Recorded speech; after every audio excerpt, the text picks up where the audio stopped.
Hey, what's up, guys? It's GranularSumo here. Sorry I haven't uploaded any videos in a while. I've been procrastinating loads and stuff. Not really been getting much work done.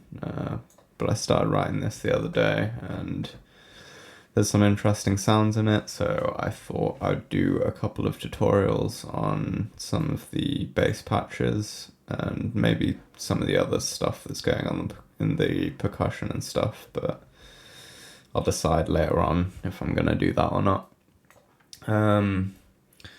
So I'll just play it for you quickly.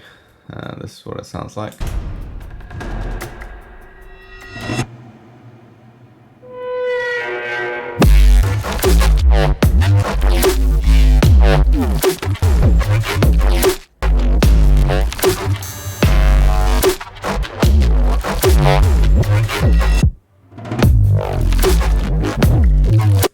So yeah, all that kind of weird bass stuff.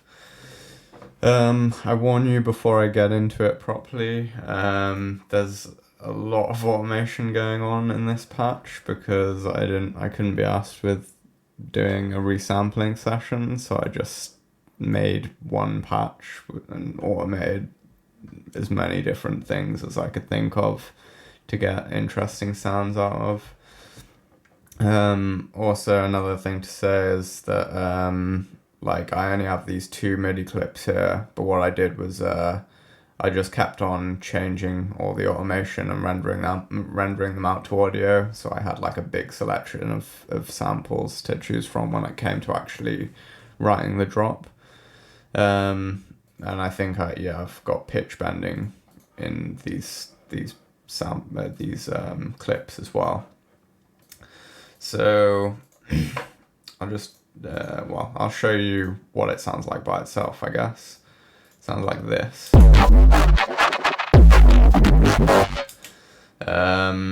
But like I said, you get like if you automate this differently, you can make like all kinds of weird sounds with it because there's a lot of shit that you can change up. So I'll turn all this stuff off and show you what it sounds like without any of that. So this is what it sounds like just with the automation for the FM and stuff. Like pretty basic sounding, not really too interesting, I guess. So yeah, it starts off with a sine wave. It's being modulated by a saw wave. I've automated the level and the fine tuning, but only a little bit for the fine tuning, I guess. I probably did it more in other clips, but I don't have them to show you anymore. Then that's being modulated by a triangle wave. The course is set to 4, and I've automated the level again. Not much though. And then it's being modulated by a sine wave, and the course is set to 6, and the level is also being automated. It's on the standard routing option, and I've turned the pitch envelope on. The peak is at plus 25 semitones, and the decay is at 206 milliseconds, I guess. But I'm pretty sure a few of the samples that I rendered out, I had that higher. It was probably closer to 500 or 600 for a few of them.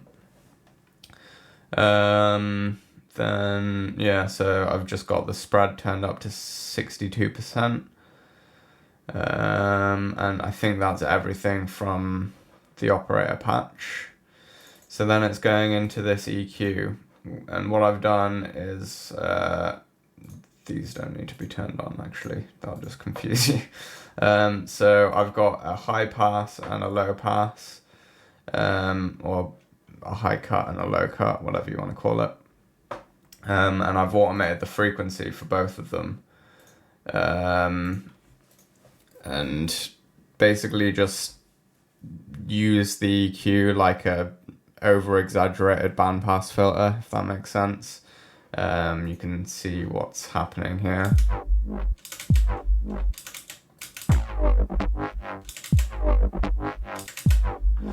Like on a few of the other samples that I rendered out, I went a lot more drastic with it. Like I really, I went crazy with the low cut, especially like because you can get some really nice whipping sounds if you like cut everything out with the low pass and then like quickly throw it all back in, if that makes sense.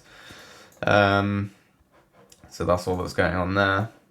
Then it's going into this auto filter. It's just a notch, and I've automated the frequency again.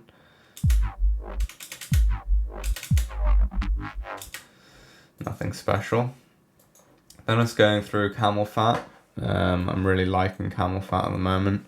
I'm just using the distortion, and the compressor's turned on, but it's not really doing much. That's just the default setting. So I think I turned the bit crusher down a bit. I turned the tube distortion up, turned the exciter up, and I think I turned the mech down from the default. I can't remember where they are at the default, but you can just copy what I have if you really want. So that sounded like this. Then it's going straight into a saturator. Apparently. So what I've done is I've automated the... Oh no, I haven't. No, sorry, I was looking at the wrong thing. The drive's set to 6.29 dB. Soft clipping's turned on, it's on the medium curve setting. And everything else looks normal. So then it's going into this audio effects rack. Didn't mean to do that. And what I've done is I've split everything with multi-band dynamics. So this chain is everything below 120 Hertz, and it's not being affected by any of this stuff. And this is everything above 120 Hertz. So here, what I'll do is I'll turn all this stuff off quickly. So the first thing I have is a flanger. I haven't automated anything on here. I've just got it set to 19% dry wet. The delay time's 2.5 milliseconds and the feedback is 0.9. I have a feeling the LFO is at the default value, but you'll have to double check because I can't remember. And it doesn't make a huge difference, it's pretty subtle.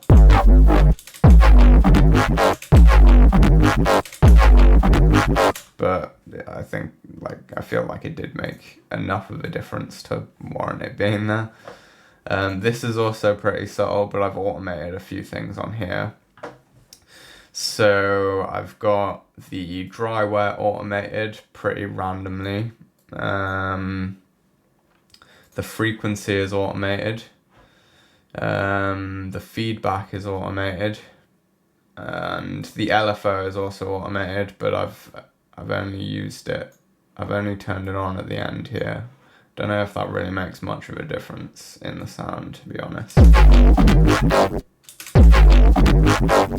Yeah, it doesn't really make that much of a difference. But I did it anyway, so yeah. Then I've got a chorus. The dry wet set to 20%. And the amount set to 3.17 milliseconds. The rate is set to 4.53 Hertz. And I haven't changed anything else.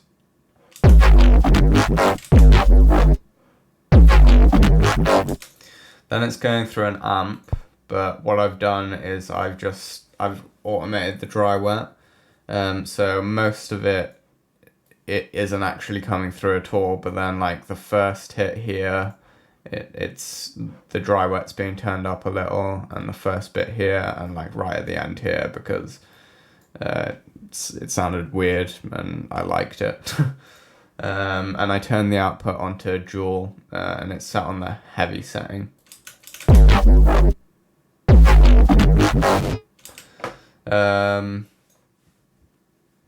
Then it's going through an overdrive.